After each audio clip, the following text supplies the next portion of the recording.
Assalamualaikum warahmatullahi wabarakatuh. Bismillah, alhamdulillah, wassalatu wassalamu ala rasulillah wa ala alihi wa sahbihi wa mawalah. Allahumma salli wa sallim ala sayyidina Muhammad wa ala alihi wa sahbihi ajma'in. Amma ba'du. Para pemirsa semuanya, berjumpa lagi dengan Forum Komunikasi Penyuluh Agama Islam Kantor Kementerian Agama Kabupaten Cilacap, Kantor Urusan Agama Kecamatan Sidarja, dalam acara kajian kitab Fathul Mu'in. Untuk lebih jelasnya para pemirsa, kita langsung saja temui narasumber kita, yaitu Bapak Kiai Ahmad Awaluddin Latif, salah satu penyuluh yang ada di Kementerian Agama Kabupaten Cilacap. Oke, kita langsung saja temui beliau. Assalamualaikum warahmatullahi wabarakatuh, Pak Kiai. Waalaikumsalam warahmatullahi wabarakatuh. Apa kabar Pak Kiai? Alhamdulillah sehat walafiat, bisa berjumpa kembali dalam kajian kitab Fathul Mu'in. Sekarang akan membahas masalah apa Pak Kiai? Pada kajian kita kali ini kita akan membahas tentang masalah siwak, keutamaannya, bagaimana caranya kita bisa mendapatkan pahala siwak dan seterusnya. Oke, para pemirsa semuanya, tonton terus video sampai selesai agar kita bisa paham tentang apa itu bersiwak. Assalamualaikum warahmatullahi wabarakatuh. Waalaikumsalam warahmatullahi wabarakatuh. Kepada pemirsa yang kami hormati, semoga kita senantiasa mendapatkan ridho maghfirah Allah Subhanahu wa taala, senantiasa mendatangkan taufik dan hidayahnya sehingga kita menjadi orang-orang yang mendapatkan keselamatan di dunia maupun di akhirat. Allahumma amin ya rabbal alamin. Pada kesempatan kali ini kita akan membahas tentang masalah yang berkaitan dengan siwak. Agama Islam adalah agama yang sangat mengedepankan tentang kebersihan dan kesucian, termasuk juga kebersihan terhadap masalah gigi. Oleh karena itu, dalam masalah kebersihan gigi kita kenal dengan istilah namanya siwak. Saking pentingnya masalah siwak, Rasulullah Shallallahu Alaihi Wasallam bersabda, laula an asyukka ala ummati la amartuhum bisiwak inda kulli wudu'in. Jikalau saya tidak memberatkan, kata Nabi, terhadap umatku, pasti saya akan memerintahkan kepada umatku untuk bersiwak ketika setiap wudu. Dalam riwayat hadis lain, dalam riwayat Abi Dawud, di sana tidak inda kulli wudu'in tapi inda kulli sholatin. Jadi setiap akan melaksanakan sholat. Hampir-hampir Rasulullah Shallallahu Alaihi Wasallam mewajibkan kita untuk melaksanakan siwak karena sangat besar pahalanya, sangat besar manfaatnya untuk kita melaksanakan siwak. Bagaimana siwak itu? Secara bahasa, siwak itu adalah maknanya ad-dalku, menggosok. Jadi menggosok gigi dan rongga mulut supaya bersih dengan alat yang namanya siwak. Apakah harus bagaimana yang kita kenal adalah yang terbaik adalah memang dengan memakai kayu arok, karena ittiba, derek datang Rasulullah Muhammad Shallallahu Alaihi Wasallam. Akan tetapi dalam kitab Fath al-Mu'in dan juga dalam kitab-kitab fikih yang lain, di sana dijelaskan wa yahsulu bikulli khosanin walau binahwi khirqatin au asnanin wal aud afdalu min ghairihi wa aulahu durrihi at-tayyib wa afdaluhu al-arak. Sikat siwakan itu sudah bisa hasil dengan setiap perkara yang kasar, walaupun semisal kain. Jadi membersihkan gigi dengan kain, pakai serban atau pakai baju, ya, kita menggosok gigi itu sudah mendapatkan kesunatan siwakan. Begitu juga yang sudah dulu zamannya Rasulullah belum ada yang namanya sikat gigi. Yang sekarang yang sudah familiar adalah dengan menggunakan sikat gigi. Nah, sikat gigi ini juga bisa dikategorikan dalam masuk siwakan. Di sini, nah, kalau kita plastik dulu, waktu dulu itu belum ada yang namanya sikat gigi. Sekarang dulu memakainya dengan ranting-ranting, ya, seperti di sini kayu asnan, kayu di Timur Tengah. Di sini tidak ada. Kemudian yang terbaik adalah ranting yang mempunyai aroma harum, dan yang terbaik adalah dengan kayu arok. Kayu arok menurut penelitian banyak sekali khasiatnya, ya, baunya juga wangi, sangat baik untuk bergosok gigi atau siwakan. Jadi kita lakukan sikat gigi juga sudah menghasilkan kesunatan istiak, kesunatan siwakan. Ya, lebih baik lagi kita tambah dengan memakai kayu arok. Itu yang terbaik. Lah di sini malah kan ditegaskan kalau pakai jemari itu yang kasar itu bagaimana? Tabirnya kan bikulli khosinin, ya. Setiap barang yang kasar boleh, walaupun semisal kain. Nah, dalam masalah driji yang kasar, para ulama itu berbeda pendapat. Kalau drijinya sendiri itu sebagian ulama membolehkan, sebagian ulama yang lain tidak membolehkan.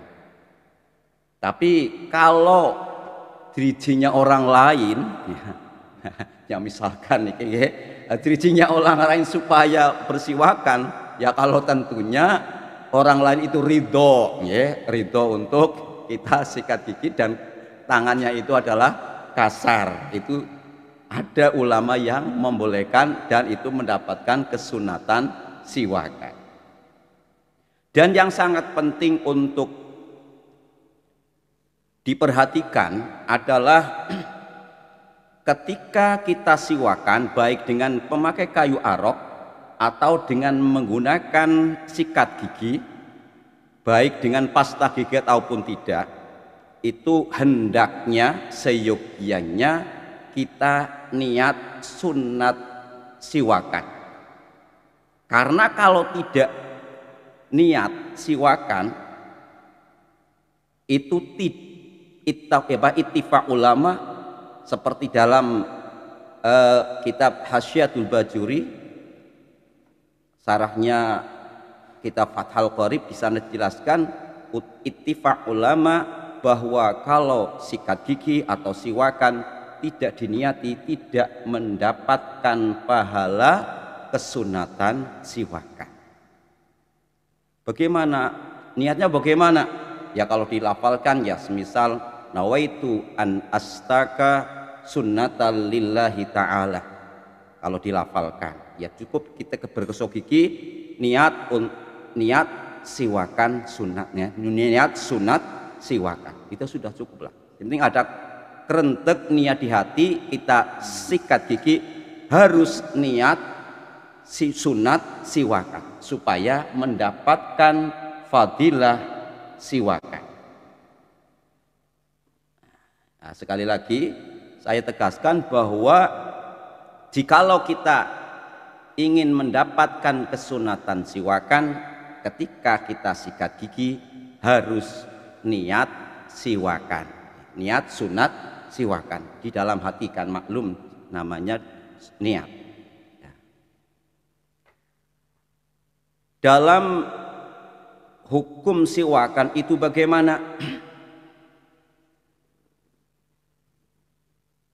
Syekh Abu Bakar As-Sattah dalam kitab I'anahnya itu menjelaskan bahwa wa ta'tarihi ahkamu arba'at. Hukum siwak itu ada 4. Yang pertama adalah wajib.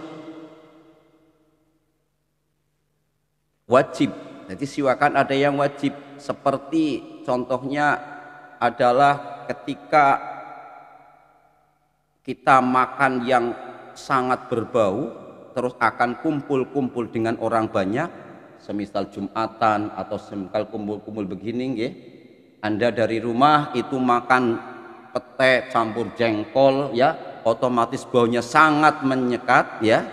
Itu wajib untuk sikat gigi siwakan supaya menghilangkan bau yang tidak sedap. Ya, bayangkan saja di Jumatan baunya berang gitu kan, ya. Itu makruh, ya. Malah jengkel yang di sampingnya. Kemudian ada yang haram siwakan idza stumila siwakun ghairu idzni bi idza stamala siwaka ghairihi bi ghairi idnihi walam yu'lam ridahu. Kalau menggunakan ghosab terhadap siwak atau sikat giginya orang lain tanpa seizinnya dan tidak diridhoi oleh pemiliknya, main serobot aja pakai sikat gigi atau siwak orang lain, itu hukumnya haram. Kemudian yang ketiga adalah hukumnya makruh jikalau sikat gigi bagi orang yang sudah sedang berpuasa, sudah zawal ketika matahari sudah tergelincir, artinya sudah masuk waktu zuhur, sebaiknya bagi yang sedang puasa tidak melakukan siwakan atau sikat gigi. Itu ya tetap sah puasanya, yang penting tidak ada ain, benda yang masuk ke dalam perut kita. Hukumnya, tetapi hukumnya sikat gigi bagi orang yang sedang berpuasa setelah tergelincirnya matahari hukumnya makruh. Dan sunat untuk melakukan siwakan dalam setiap hal, setiap keadaan, ya, tidak tertentu, kapan saja, sesering mungkin kita sikatan itu sangat-sangat dianjurkan, terutama ketika kita bangun tidur, ya, ketika akan tidur, ketika berkumpul dengan orang banyak, itu sangat-sangat untuk dianjurkan. Ketika kita diam lama akan nanti menyebabkan baunya tidak sedap. Nah, kita menggunakan sikat gigi. Nah, keutamaannya seperti dalam hadis Rasulullah Shallallahu Alaihi Wasallam bahwa rakaatani bisiwakin afdalu min sab'ina rakaatan bila siwakin. 2 rakaat dengan siwakan itu lebih utama daripada 70 rakaat tanpa menggunakan siwakan. Kelihatannya sepele, ya, kelihatannya sepele, tapi sangat besar fadilahnya kita memakai siwakan. Baik kita sedang ketika wudhu atau kita akan melakukan sholat, usahakan kita selalu dan selalu untuk menggunakan siwakan. Sangat rugi kita sudah diberi keutamaan yang sangat besar tapi kita tidak mau mengerjakannya. Bahkan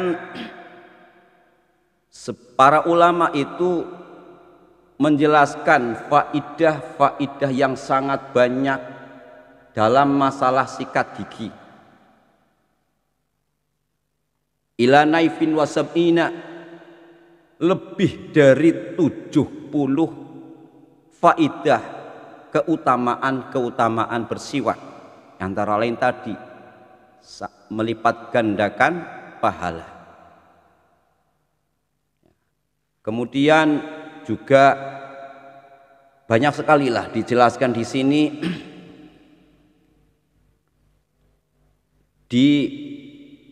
diridhoi oleh Allah Subhanahu wa taala, membersihkan terhadap mulut, memutihkan gigi, kemudian memberikan bau yang sedap dalam mulut, terus juga mencerdaskan akal, wa yuzakkil fatonah,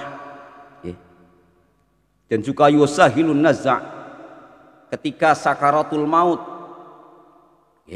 Sunat kita untuk sikat gigi. Ya, kalau tidak bisa sendiri ya kita mensiwaki.